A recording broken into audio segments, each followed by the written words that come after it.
In maybe happier news, question mark here, President Biden signed a big executive order, made a big show of it, gave a speech, all aimed at curbing corporate power and effectively, you know, it's a lot of the sort of antitrust provisions that people like Matt Stoller have been looking closely at. We've got, I think, a New York Times article we can put up here with the headline, Biden urges more scrutiny of big businesses, such as tech giants. But of course, our friend Matt Stoller had kind of the most extensive breakdown. This is his beat. He could not have been possibly more excited, both about the substance of the order and also what Biden said in the speech around the order. So let me give you Stoller's perspective. I think I'm a little more skeptical, although he puts plenty of caveats in there too.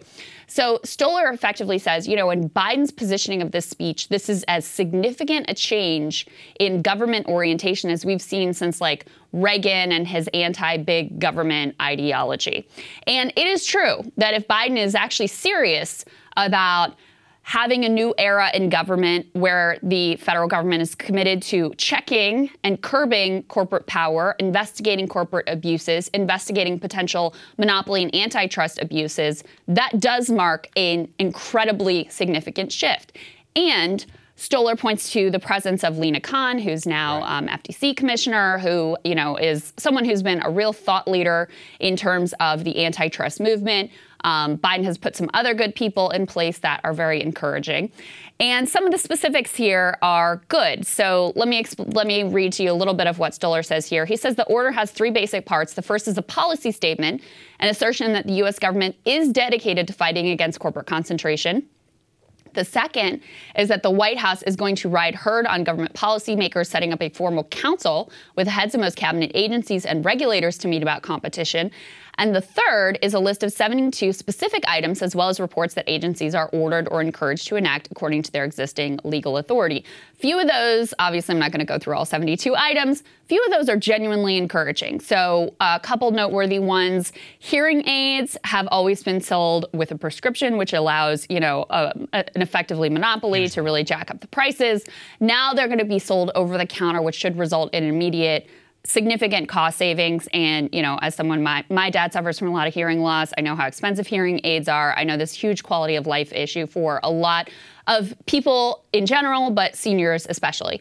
Another thing that I've heard a lot when I've been in rural America is farmers finding it very frustrating that they aren't allowed to either fix their own equipment, again, because of monopoly, they have to take it to a John Deere or other, you know, authorized dealer. And even they can't go to their local, like, repair shop and have the, you know, the guy down the street, the guy in their neighborhood fix their equipment for them. That, again, has really increased prices. A right to repair for farm equipment and other machinery is also included in this. So those are the types of, like, specific provisions here that will have an immediate impact, but aren't like, you know, a broad scale, big picture change. The orientation of this thing is, hey, we're going to put the whole of federal government behind checking monopoly power and corporate power. And with that part, you know, Stoller is hopeful that there's going to be a lot of follow through there. I guess I'm much more skeptical because I just haven't seen Joe Biden as a guy who that sort of significant change would require a lot of vision, and it would require a lot of stick-to-itiveness. And you know the way that the federal bureaucracy works. You've got, it's a gigantic ship. It's very hard to turn. You have to be relentless and persistent. And by the way, if you're actually going to challenge corporate power, that means things are going to fundamentally change. You do have to occupy a sort of FDR-type role of, I welcome their hatred. There is nothing in Joe Biden's career to suggest that he ultimately has that in him. And then one other thing I'll say about this that is another troubling indicator is that a lot of the key staff positions have yet to be filled. The head of antitrust at DOJ, still vacant. So if this is a like gigantic priority and you have this big ideological commitment and this is the you know, a signal of turning the ship after 40 years, you'd think maybe you would have filled out those slots if this was really a top priority for you. Yeah, I think that's exactly what I was going to bring up. And actually, Matt notes that in his newsletter piece. And I do think overall, the orientation of the order is a good thing, but this is really where personnel is policy. And as he does point to, though, they have better personnel than we probably had in government in a long time. People like Lina Khan, people like Tim Wu, who are actually some of the architects of this order itself. But everything is about follow through. Is the FTC actually going to do its job? One thing that I saw in there is Biden encourages the FTC to ban or limit non-compete agreements. Go ahead and sign me up for that one. Yeah, absolutely.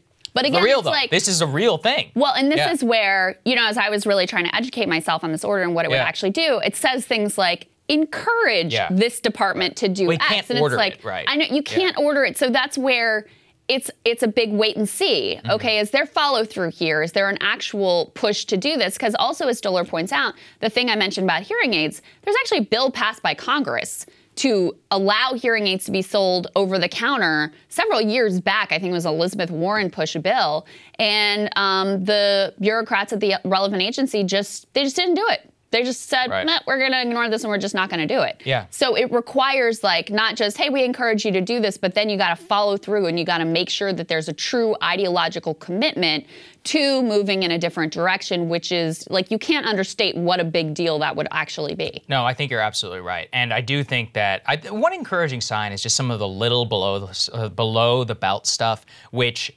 Matt points out, which I knew was a major issue and would have assumed, by the way, that Trump would have done something about, and didn't do it. And Lina Khan, actually, so this is something that we've actually interviewed a couple people about on Rising, and actually do care a lot about, which is that these cattle ranchers in the United States are consistently getting screwed. And the reason why is because the big four meat packers are allowed to import 3 billion pounds of beef from Argentina, Uruguay, and Mexico, and they can sell it domestically labeled as product of the USA because government set standards, aka bought and paid for by the meatpacking industry, which allows packers to label imported cattle as product of the USA as long as it's processed in America, right? So all they have to do is get it here, process it here, done.